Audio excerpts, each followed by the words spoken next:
G'day fellas and welcome to a casted game of Age of Empires 4. Today we are on Four Lakes to watch two of the world's best players face off in a ranked ladder battle. Ladies and gentlemen, spawning in the north of the map, in the color red playing as the Mongols, it's Numidan. And in the south of the map, in the color purple, playing as the Order of the Dragon, it's Liquid Demo. Ladies and gentlemen, welcome to Four Lakes. A pleasure to have your company here today. I'm pleased to announce I'm currently sitting in the sit-stand desk, and the drink of the day is water. Let's get to it. Let's talk a little bit about this matchup. I'd say it's an old school matchup, but it's not really. We've seen sort of interesting developments recently, a little bit more of a focus on spearmen in the Dark Age. Of course, that's nothing new for the Mongols. However, do note that it is a hybrid map, not normally one that we see, just typically because they are vetoed by most of the pro-level players. However, today it looks like we've got two players that have said, you know what, we don't mind a little bit of water. We don't mind getting our feet a little bit wet. So naturally, we do start to see these docks coming down. Demo already with the first of the docks in the south of the map. In the north of the map, the Uvu has gone down for Numidan, and it is going to be an early Rax opening. Now, interestingly, on the side of Numidan, he doesn't actually confirm the dock just yet, but he's got the scouting falcon above the base. He knows exactly what Demo is up to. He sees him gathering all of this wood and says, well, I know you're building a dock somewhere. I just don't know where it is. It's that classic song, is it Buble? I just haven't met you yet. Anyway. Anyway, we'll worry about that later.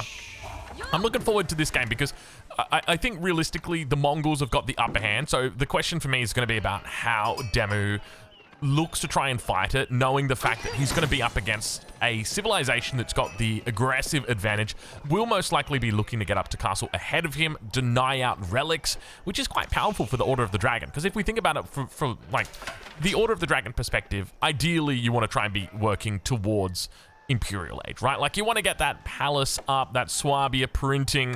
However, when you've got early pressure, it really pushes you off balance. Because if we take a look here, towards the front of the base is where we've got the gold vein. It's also where we've got the stone outcropping, and our other gold vein is over towards the top side. So if we lose control of this gold, we're not going to be having a fun time. So hopefully we look to see Demu move out here.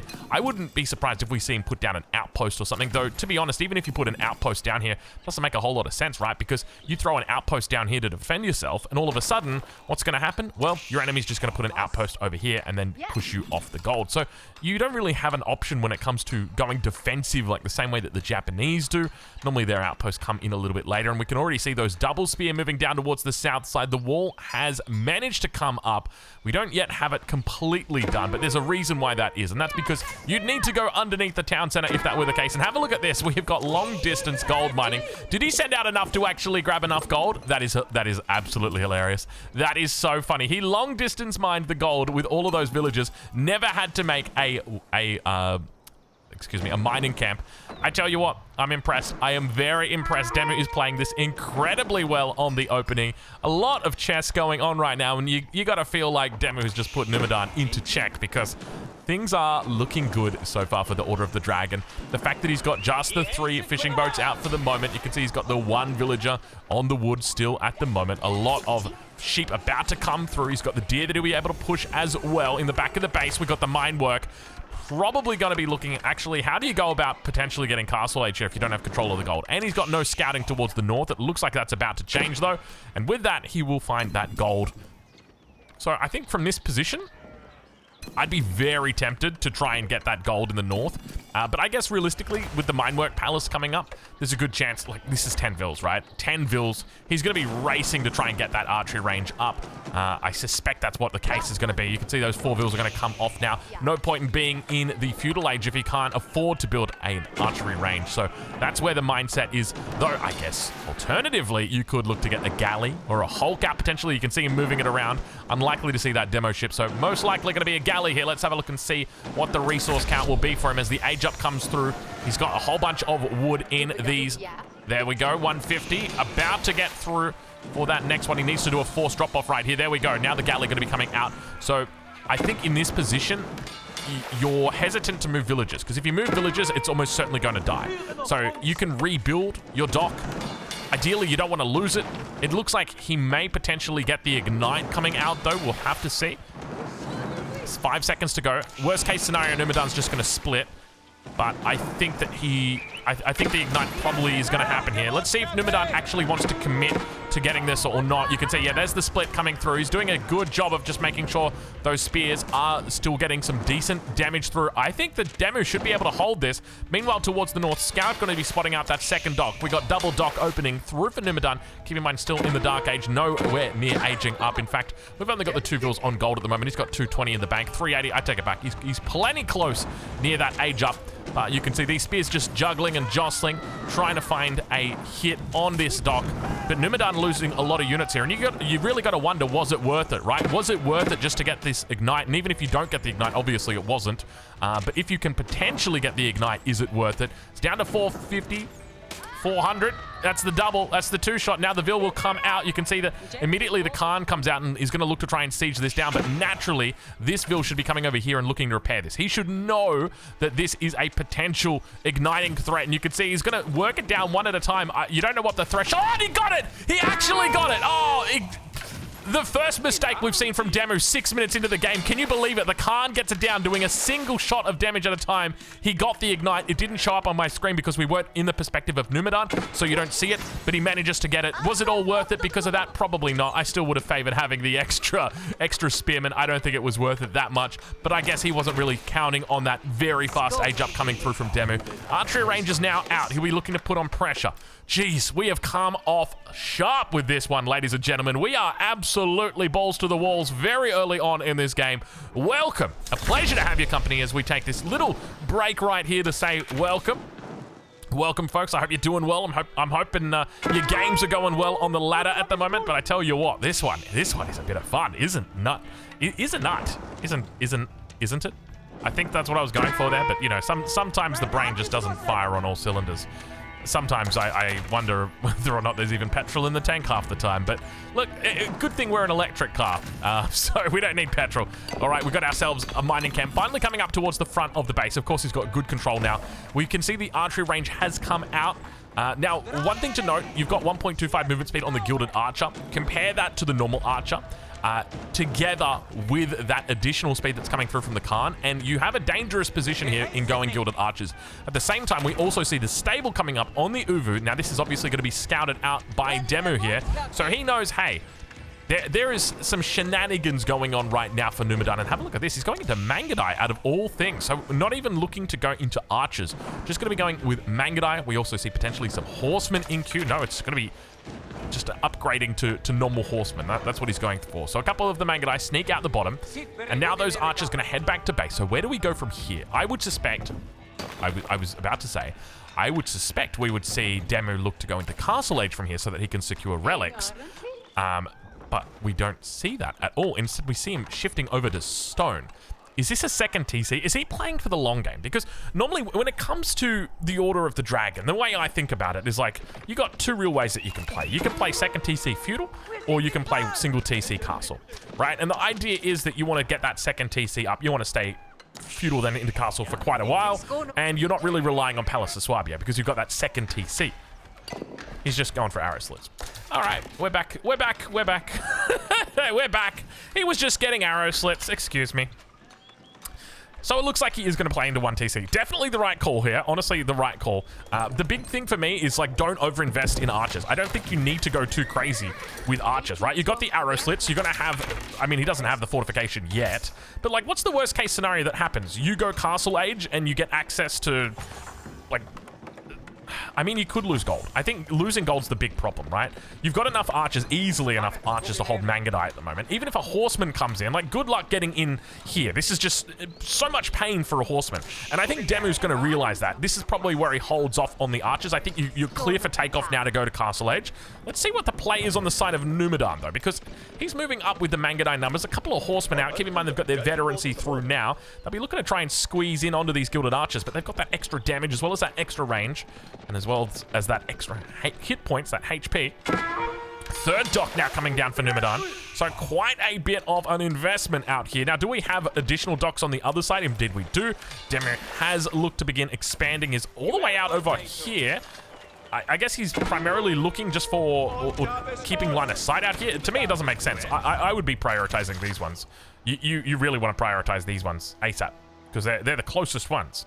A lot of fishing boats out here, though, that is for sure. So he's looking to exhaust these deep water fish very, very quickly. This is... Oh, I don't like this. I mean, it depends how he's playing it, right? You can see he's going into Gilded Horseman. Okay, so he's looking to put the pressure in Feudal. But look at this. Already, we've got the age up coming through on the side of his opponent. Numidan now with the step redoubt coming up. 14 vills on this gold. Second outpost as well. Expect to see double Springles potentially coming in. Indeed, you will. There is going to be more than enough coverage on this gold vein. That's going to guarantee that Numidan's got a wonderful position going into the castle age. It's going to mean that his gold is 100% secure as well. These archers will get up here, but at the end of the day, I mean, if you've got vills in outposts that are going to be defending this position together with the Springled emplacements that'll be covering you from the north side, you're going to be absolutely fine. And he's going to immediately click these Springled emplacements the moment that he's up. You can see 23 vills now going on the step redoubt. This man is in business here. He is racing himself up.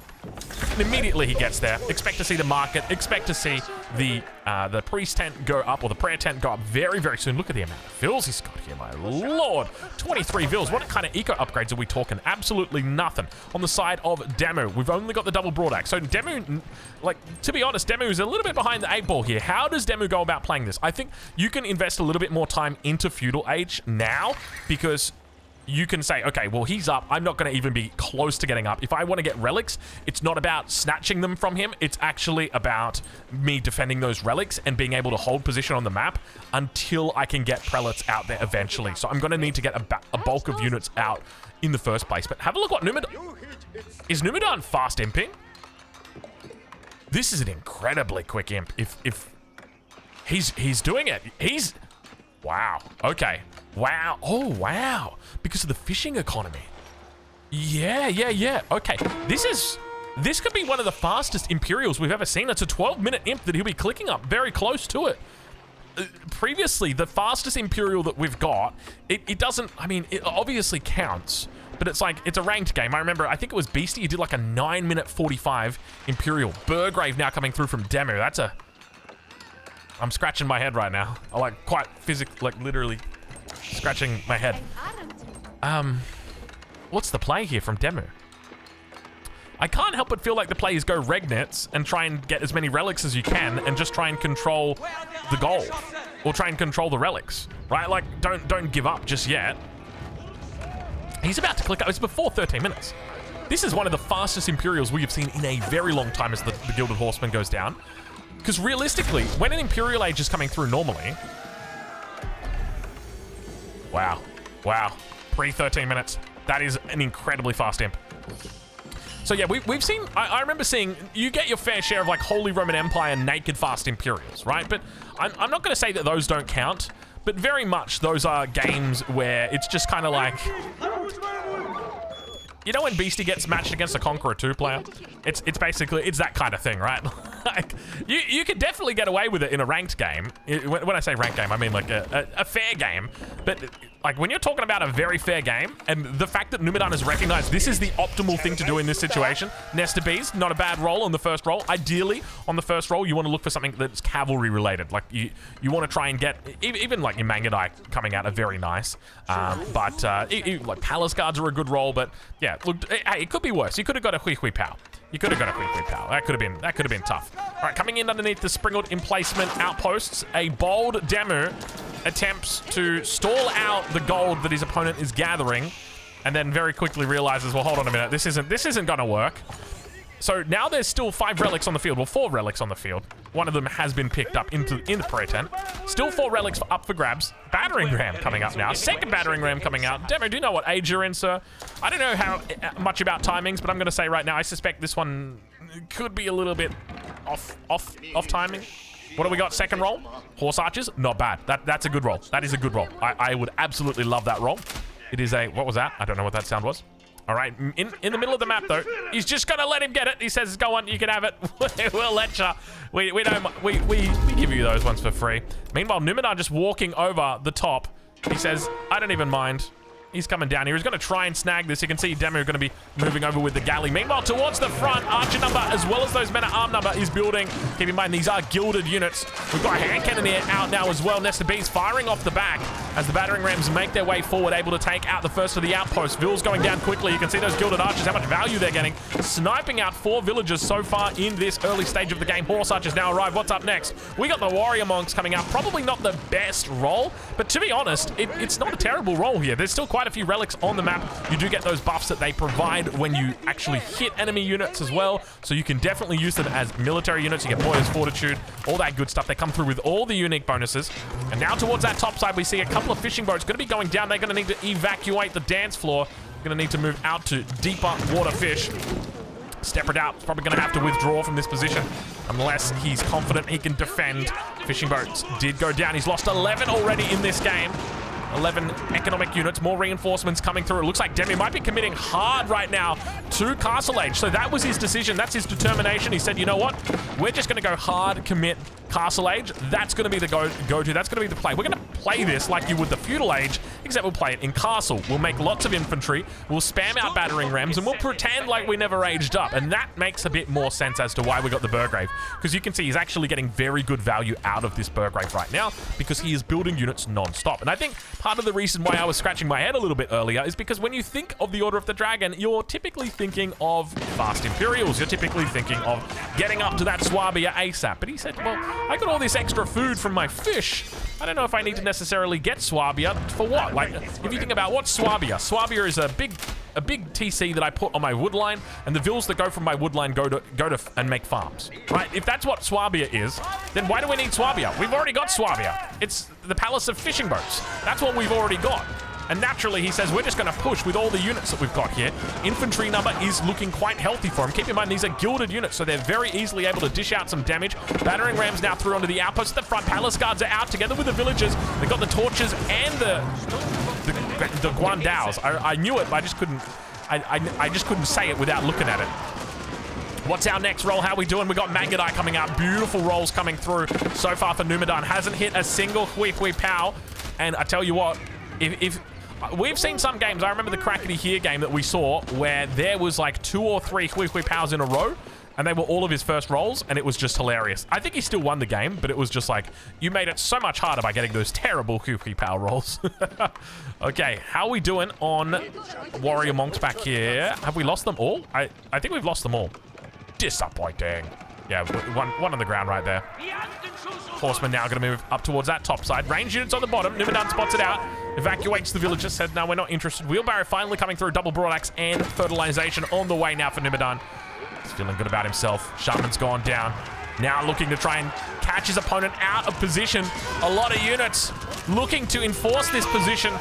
Numidan forcing his opponent into a bit of a bad spot.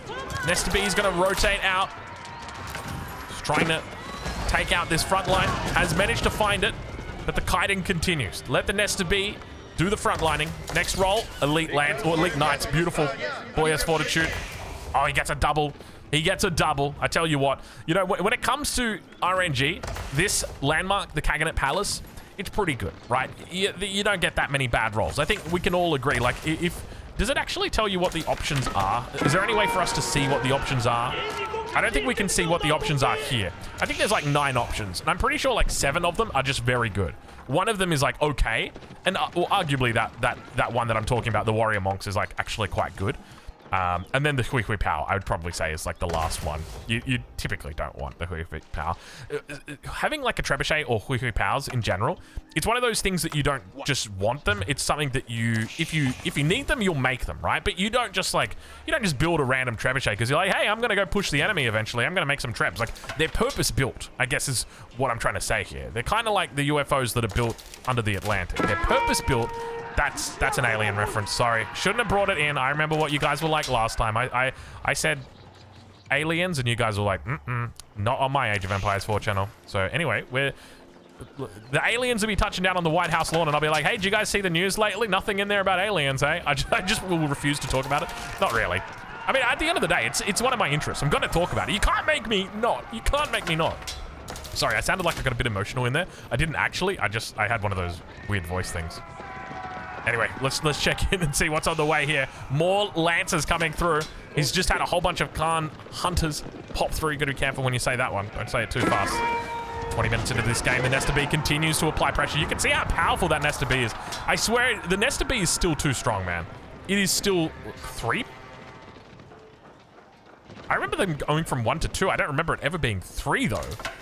Am I dreaming right now? I'm probably dreaming. I'm probably dreaming.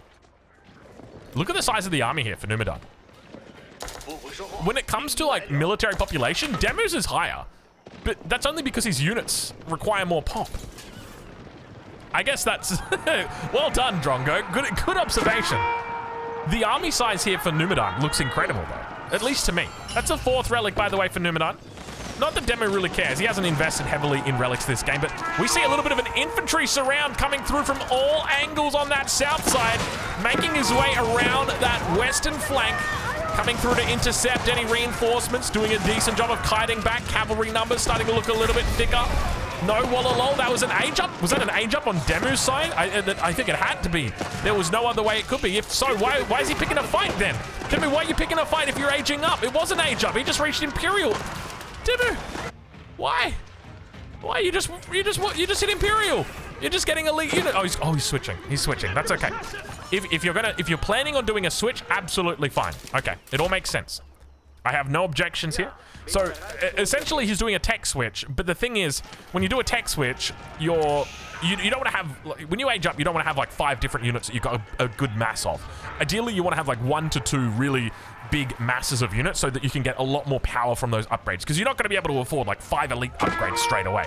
You want to kind of double down on the things that you've got. So if you've got a whole bunch of men at arms, you want to get elite men at arms, you want to build a university, you want to get like elite army tactics, you want to try and stack up those upgrades as much as you can.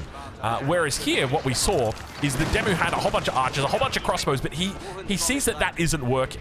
Naturally, he says, I'm going to go into the horsemen, and to do that, I can throw away my army here. Of course, it's probably not the best case scenario. Ideally, we want to try and buy as much time as we can, but he does that. We now see Spear's going to be upgraded as well. So Demu at this stage really just wants to avoid fighting. I think the key to this defense for Demu would be an outpost fortified with a cannon emplacement in it. Much like many of the Holy Roman Empire's problems, it can be solved with a cannon emplacement outpost. They're very effective. They're very effective. A versatile combination of components that you've got. Outpost, fortification, cannon emplacement. That's all you need to really solve most of the world's problems. Maybe with the exception of like hunger. Though I guess technically it does kind of solve hunger in a way. But that's probably a little bit dark.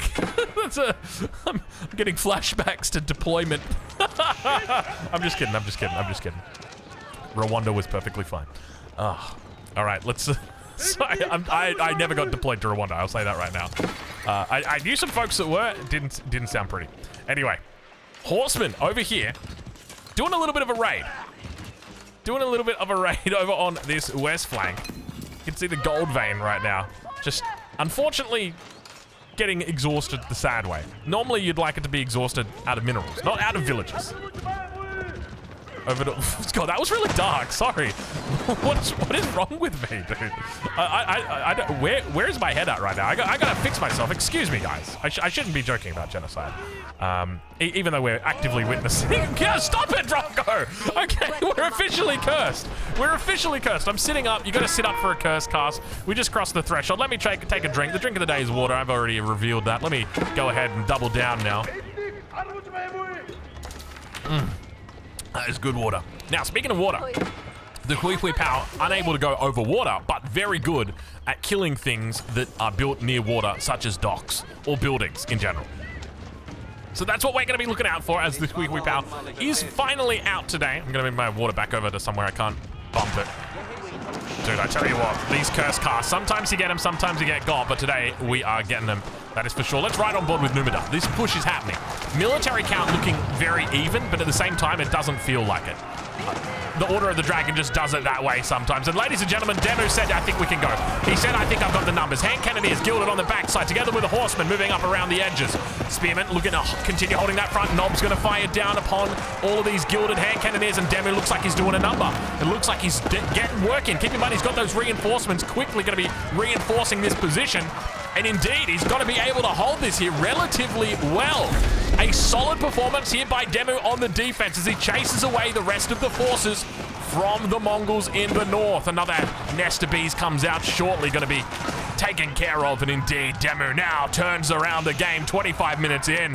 Boy, oh boy, do we have a game. That looked a little bit scary for a couple seconds right there, but fortunately, balance is on point. Hand cannoneer numbers starting to build up for his opponent as well. Behind the scenes, we got ourselves a little bit of a Carrack. A little bit of Carrack action right here. You can see the hand cannoneer unfortunately going to get caught. Serpentine powder is now through, so it's going to mean all of these units get that little bit of extra movement speed after the shot. Unfortunately, they are still grouped with the crossbows, so it takes a little bit of extra getting used to. Let's check in with that Swabia down in the south. You can see him absolutely pumping through, rallying over towards this top side of the map. He's looking to continue expansion. Gold over towards the west, wood up towards the north. He's a little bit crossed here with his positioning, but with regard to the Vil count, I would say at this stage of the game, everything is even. Let's switch it over to income, get a bit of an idea on where these two currently stand. What a game. What a game. What a game. On the west side, Numidan currently sitting at 1537, 3800. On the east side, Demu sitting at 14. Call it 2100, 2700, 20, yeah, we'll call it 2700. So a little bit behind, He'll be working it up though, don't worry. Just remember that when you're playing as the Order of the Dragon, when you got that Swabia in the bottom corner, you are, effectively you're investing in the late game, right? You're investing in the fact that, hey, my economy is going to be much better than yours, and it's going to be on the same population, right? So if we're on 130 pop each, my economy is going to be better than yours because I've got better villages. I've got stronger villages. That's the whole idea. That's the mindset. So realistically, I think in this position, the most important thing Demu can do is just chill out. You can see him kind of moving around the map. He doesn't want this. He doesn't want this because if he gets caught, if he loses his army, he's in a bad spot. I think the best thing that Demu can do right now is just chill, get the farming economy up and running. So maybe something, get a nice set of farms back here. Maybe even look to get some walls up just so that there's no potential of that run by. You know, one of the things I love to see from players, especially even at the top level, are just walls. They buy you a little bit of time, buy you a little bit of safety. Definitely worthwhile doing. Maybe a potential keep down towards the south could be very advantageous, especially considering the fact we're getting down to those last little bits of gold. The enemy, we know that they've got Hui Hui powers out though. So when you throw down a keep, you are also throwing down a statement, and your enemy may ask a question like, would you like a Hui Hui Pow? And typically, you're not going to want one. Cannon emplacement coming off. Gilded Horseman going to try and present an argument. He's going to actually go for a little bit of a run by. I support this 100%. You're keeping the hands of the enemy busy here. They're going to be chasing your horsemen around. It's going to buy you time. The longer the game goes, the better it gets for you. You're investing more and more time into that economy.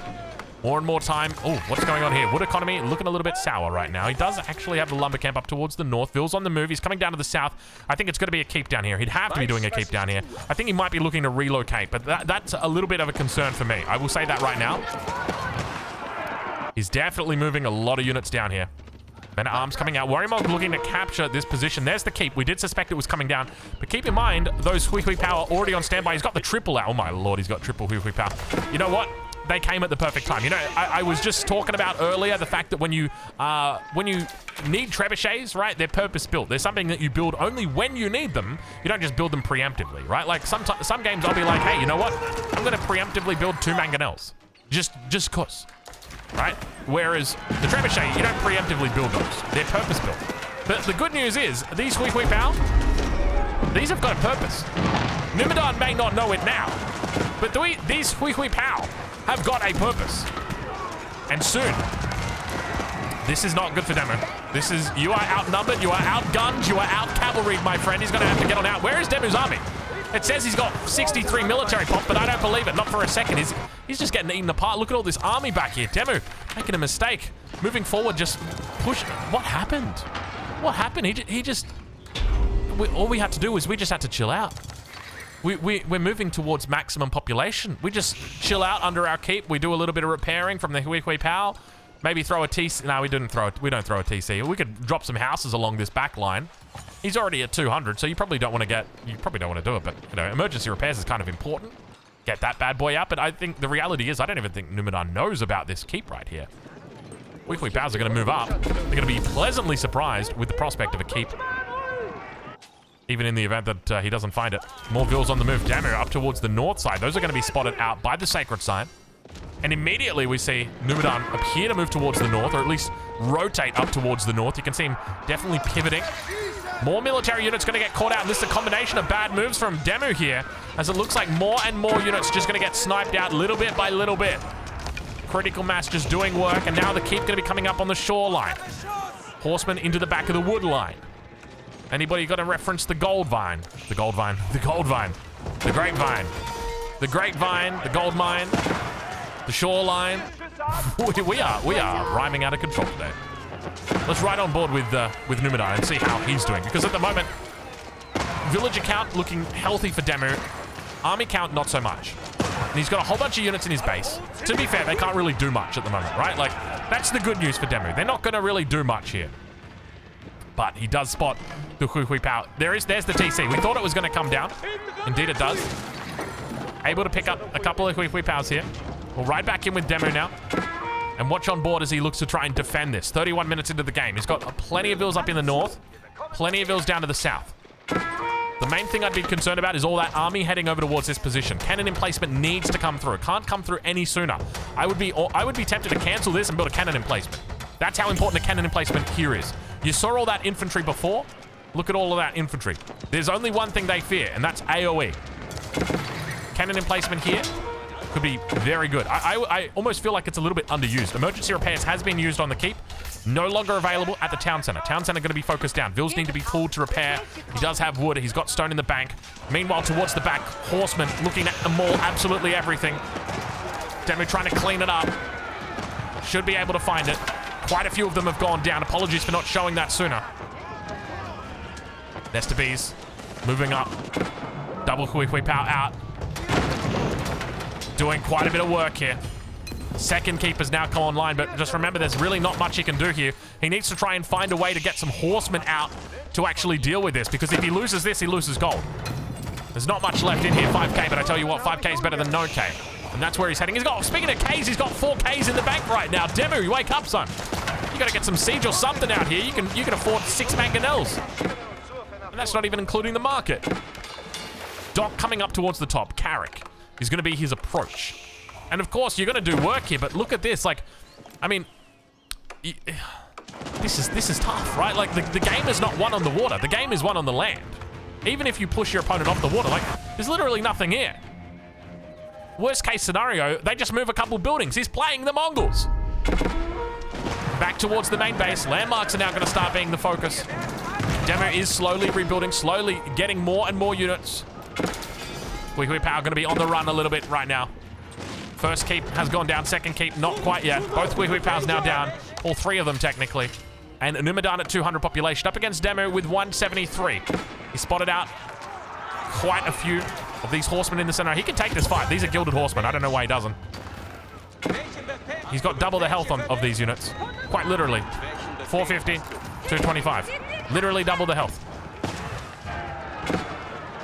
But reinforcements have arrived. This is where we need to have that keep and that cannon emplacement. Because you don't want to fight near those. Cannon emplacements are very scary. 3k gold left in that. Demu with 1.8k, 2k in the bank. A lot of resources. Meanwhile, behind the scenes, the production's being camped. Up towards the north, the Uvu stands tall. Not a whole lot of production here for Demu. He needs to rebuild. He needs to reevaluate. Vils have gone inside the keep, but just remember, no cannon emplacement, no springwood emplacement means no problem for the enemy. They don't care about these arrows. They care about cannon emplacements, though. I've been harping on it. I sound like my wife right now, I tell you what. I'm nagging at Demu like, Demu just built a cannon emplacement, son. 34 minutes into the game. It's looking a little bit scary all of a sudden for Demu. Military population started to drop. He's got Vils running around everywhere like headless chickens. Gathering wood, and that is it. Demu tapping out, ladies and gentlemen, as his opponent, Numidan, is victorious. Ladies and gentlemen, go and check him out. I'll leave links in the description to where you can watch them live. Actually, I don't think Numidan streams, but I'll leave a link in there for Demu. A beautiful performance coming out from Numidan here, and the Kaganet Palace shining ever so bright.